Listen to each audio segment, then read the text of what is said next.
right? And then also for what it returns. Okay, so this is another example. And let me just then point out this last one here. There are other examples I can make with, more interesting blocks, I guess, where you'll have like operators on both sides. But suffice it to say, maybe I won't make a block right now, but if you had like something that was generating code and it looked like this, I don't know, if we had 5 times x plus like 7, right? And the x was where that block was going to be, or the x was really the code generated from that block. You say, what should I pass as an input? Should I pass, when I'm actually getting the code and I call value to code, should I pass the operator multiplication or the operator addition? Well, you would take the stronger of the two, because even if the addition didn't break it up, the multiplication could still tear it apart, right? So if x were, let's say, I don't know, if it were like 2 plus 8, right? Well, the 2 plus 8 isn't being torn apart by the plus 7, but it is being torn apart by the multiplication there. So you would just use the stronger of the two, right?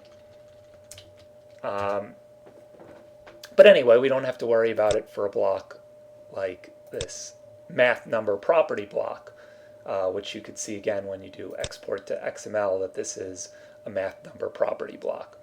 So this is the one I want to bring up because this one actually has some errors in its code generator, right, which will cause parentheses to be unnecessarily added. So for instance, if you did something like 1 plus 1 is prime, right, and you did 2 JavaScript, you'll see that you get these extra parentheses around it. So I didn't change anything here, right? You're just getting extra parentheses. So why does that happen?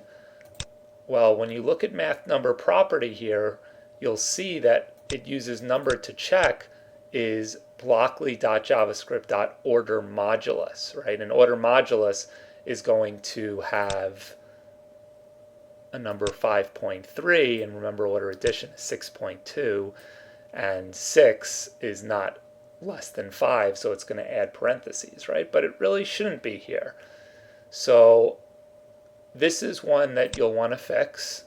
The reason that it's actually always using order modulus, number to check, you can see in each case, regardless of the drop-down item, it's always using number to check.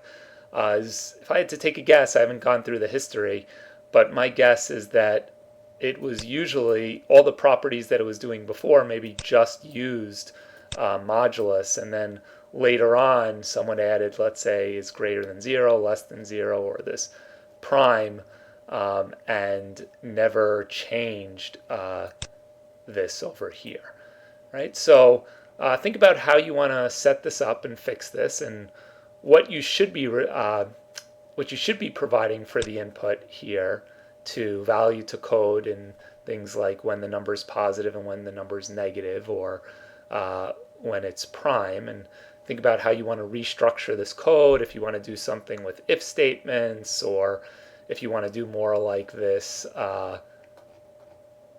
math arithmetic, where you do sort of this lookup table. Think about how you want to fix that, but please fix it, and I will review it. One more thing I'll mention, this is an error that I found that was correct in some generators, is sometimes you might actually think that something is atomic. Like you might think a number is atomic, but actually, you'll never really see it split up, but actually if you look at something like -5, right, -5 is not actually atomic.